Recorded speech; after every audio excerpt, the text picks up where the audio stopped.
তোমার নাচ গান, নাচ হয় না, গান, আবৃত্তি, তারপরে কিছু বক্তৃতা, কিছু বিবেকানন্দের সম্বন্ধে, এবং আমিও কিছু বলবো। তোমরা অবশ্যই পুরোটুকু দেখার চেষ্টা করবে, আর ভালো লাগলে লাইক কমেন্ট শেয়ার করতে ভুলবে না। চলো, আমি ওই হাঁটতে হাঁটতে বেশি কথা বলতে পারি না। মন্দিরের পুতুলে আর যেন চেয়ে থাকিস না, তুই নাকি তোর দশা দিয়ে মহিষাসুর নিধন করিস।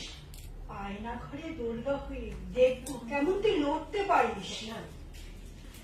যে নারীরা সবাই জানে সেসব কথা, কিন্তু ওরা মানে কই?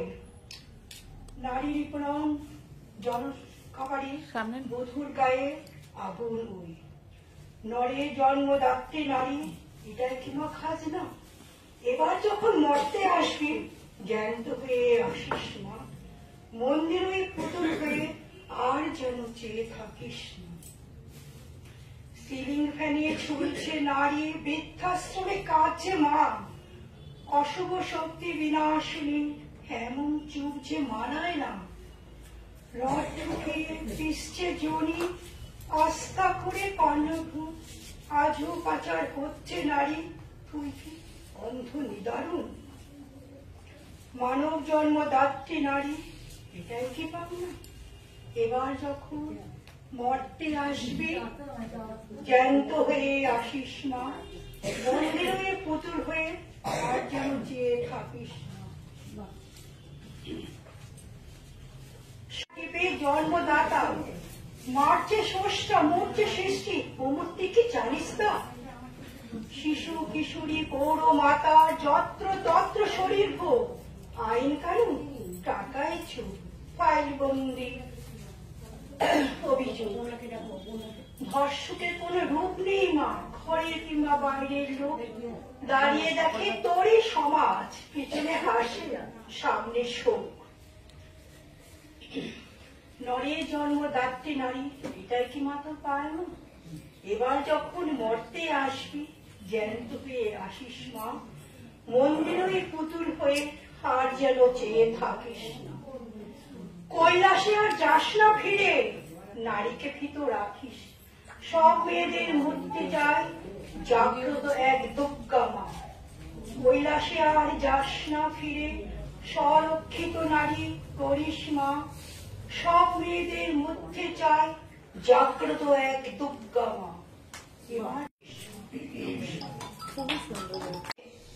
কেন আমাদের বিবেকানন্দ তিনি চাইতেন নারী শক্তি যাতে জাগ্রত হয়, মেয়েরা যাতে তাদের সাহস নিয়ে বাঁচতে শেখে, কারোর উপরে যেন নির্ভর না করে।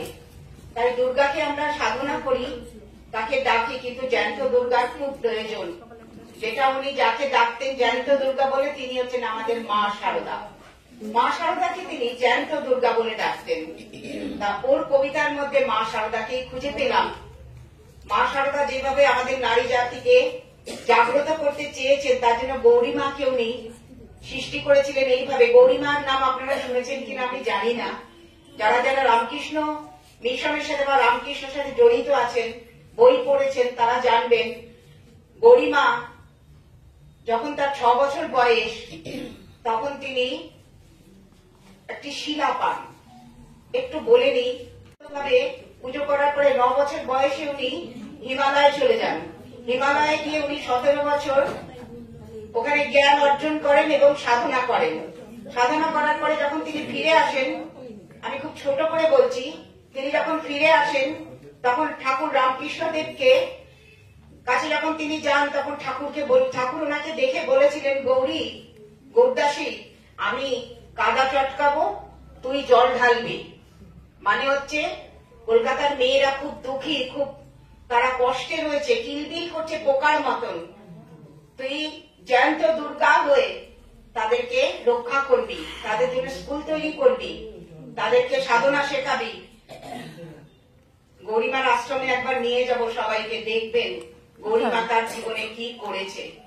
ঠিক আছে, এখন আর এবং আমাদের গুরুজি সবাইকে আমার সশস্ত্র প্রণাম এবং উপস্থিত সমস্ত আমার সাধক সাধিকা ভাই বোনেদের আমার অজস্র শ্রদ্ধা এবং শুভ নববর্ষের শুভেচ্ছা।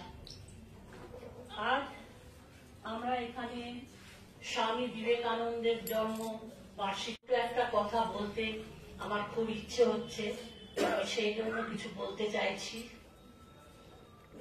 1863 খ্রিস্টাব্দের 12ই জানুয়ারি কলকাতার সিমলা স্ট্রিটে পিতা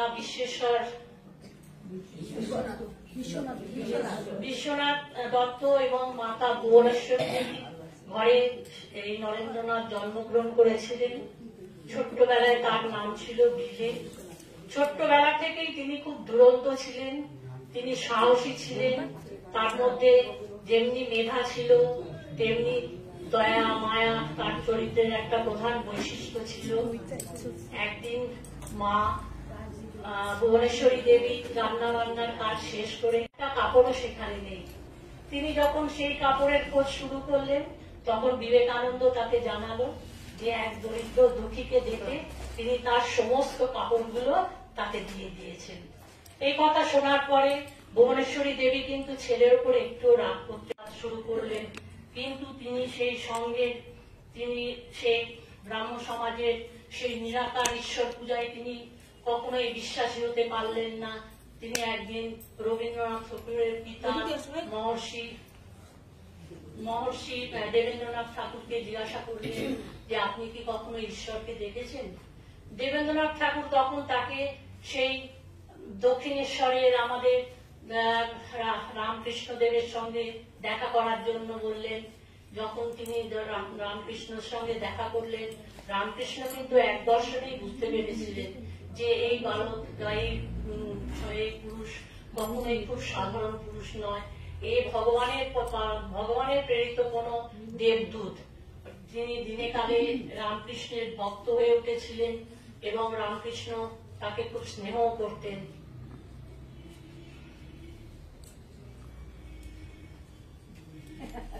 ভারতবর্ষে তিনি সমস্ত দেশকে দেখতে তিনি খুব পছন্দ করতেন, যার জন্য তিনি সমস্ত পায়ে হেঁটে সমস্ত ভারতবর্ষকে তিনি ঘুরে বেরিয়েছিলেন। তিনি পরিব্রাজকের প্রতি অত্যাচার এইগুলো দেখে তার খুব কষ্ট হতো, কিন্তু তার থেকেও তিনি অনেক বেশি কষ্ট পেতেন যখন তিনি দেখতেন যে এইখানে সমস্ত বাইরের যত মিশনারি পাত্রীরা যারা এখানে ছিলেন সেই সময় তারা আমাদের এই দেশের হিন্দুদের বা এই দেশের নাগরিকদের খুব বাজেভাবে ব্যবহার করতেন, তাদেরকে নেটিভ বলতেন, কখনো খুব বাজে ভাষায় তাদের গালিগালাজ। তখন তিনি মনে করেছিলেন যে এটাই বোধহয় জীবনের প্রথম সুযোগ, যে সুযোগে তিনি পুরো বিশ্ববাসীকে বুঝিয়ে দিতে চান যে বিশ্বের ভান্ডারে ভারতবর্ষের মতন দেশেরও কিছু দেবার আছে। সেই মনে করে তিনি এটা ঠাকুরের নির্দেশ মনে করে এবং ঠাকুরের নির্দেশে তিনি তখন সেই শিকাগোর উদ্দেশ্যে রওনা হন। পথে তিনি অনেক দুঃখ কষ্ট ভোগ করেছিলেন, এমনকি তার খাওয়ারও জুটত না, তথাপি তিনি সেই মঞ্চে হাজির হওয়ার জন্য নিজেকে তৈরি করেছিলেন। এবং সেখানে যখন তিনি পৌঁছেছিলেন তখন তিনি দেখলেন যে বিশ্বের 10টি দেশের সমস্ত ধর্মের প্রতিনিধিরা সেখানে উপস্থিত ছিল। সেখানে হিন্দু ছিল, মুসলমান ছিল, খ্রিস্টান ছিল, তারপর সেখানে ইহুদি ছিল। সমস্ত জাতিরা যখন তাদের পড়ার সময় ছিল তারা নিজ নিজ ধর্মের প্রশংসা করছিল, কিন্তু যখন আমাদের নরেন্দ্রনাথের পালা এলো তিনি কিন্তু নিজের ধর্মের কোনো ইয়ে না করে তিনি প্রথমেই বললেন, হে ভারত, হে আমেরিকাবাসী, আমার ভাই ও বোনেরা। তার সেই সম্ভাষণে তখন সভাস্থল হাততালিতে মুখরিত হয়ে উঠেছিল। এরপরে তিনি কিন্তু নিজের ধর্মের অন্যান্য সমস্ত ধর্মের লোকেরা যখন নিজের ধর্মের প্রশংসা করছিল তিনি কিন্তু একবারও নিজের ধর্ম সম্পর্কে প্রশংসা করেননি। তিনি সেখানে সর্বধর্ম সমন্বয়ের কথা বলেছিলেন। তিনি বলেছিলেন যে আমি সেই দেশেরই প্রতিনিধি যেখানে আমাদের শিক্ষা দেয় আমার ধর্ম, যে অন্য ধর্মকে তুমি মর্যাদা দাও, অন্য ধর্মকে তুমি সম্মান করো, কোন সমস্ত ধর্মই সমান, সমস্ত ধর্মেরই একই উদ্দেশ্য, প্রধান পুরুষের পরম পুরুষের সঙ্গে মিলিত হওয়ার। সেই জন্য কোন ধর্মই ছোট না। তিনি যখন সত্যিকারে বলতে কি তিনি যেন সেখানে সর্বধর্মের প্রতিনিধি হয়ে নিজেকে প্রকাশ করেছিলেন। তার সেই সততা দেখে, তার সেই সততায় সমস্ত হল যখন ফেটে পড়েছিল, তার সেই ভাষণ শুনে তারা এতটাই মুগ্ধ হয়েছিল যে করতালিতে সেই হল ঘর করে গিয়েছিল। এমনকি অনেক মহিলা, বিশেষ করে মহিলারা তাকে স্পর্শ করার জন্য, তার সঙ্গে হাত মেলানোর জন্য ধর্মের মাহাত্ম্য প্রচার হয়েছিল। তিনি বুঝতে পেরেছিলেন যে এইভাবেই আমার বিশ্বের ভান্ডারে আমাদের ভারতকে তুলে ধরতে হবে। তিনি যখন ভারতবর্ষের থেকে ফিরে এলেন, এই দেশে তাকে অনেক কষ্টের মধ্যে পড়তে হয়েছিল। সেই কষ্ট উপেক্ষা করেও তিনি সারা ভারতবর্ষ পরিভ্রমণ করেছিলেন। সে দর্শনকে নিয়েছিল না, তিনি পাশ্চাত্যের দর্শনকেও তিনি অনুধাবন করেছিলেন। এবং তিনি যখন তার সন্ন্যাস জীবনের শেষ দিকে এসেছিলেন, তিনি কঠোর পরিশ্রমে অনাহারে তার শরীর শীর্ণকায় হয়ে গেছিল এবং তিনি মাত্র 39 বছর বয়সে মারা যান। আমরা এইভাবে একজন ভারতের একজন সুন্দর সন্তানকে আমরা খুব অল্প বয়সে হারিয়েছিলাম। আজ তার সেই জন্ম বার্ষিকীর দিনে আমরা তাকে, বিশেষ করে আমি তাকে আমার অন্তরের সশ্রদ্ধ প্রণাম জানাচ্ছি। নমস্কার উপস্থিত সবাইকে আমি নমস্কার জানিয়ে আমার কথা শেষ করলাম। আমি বলতে শোনাবেন।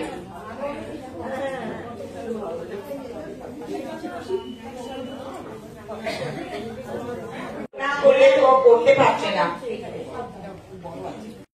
তুমি সুন্দর বেশে এসেছো,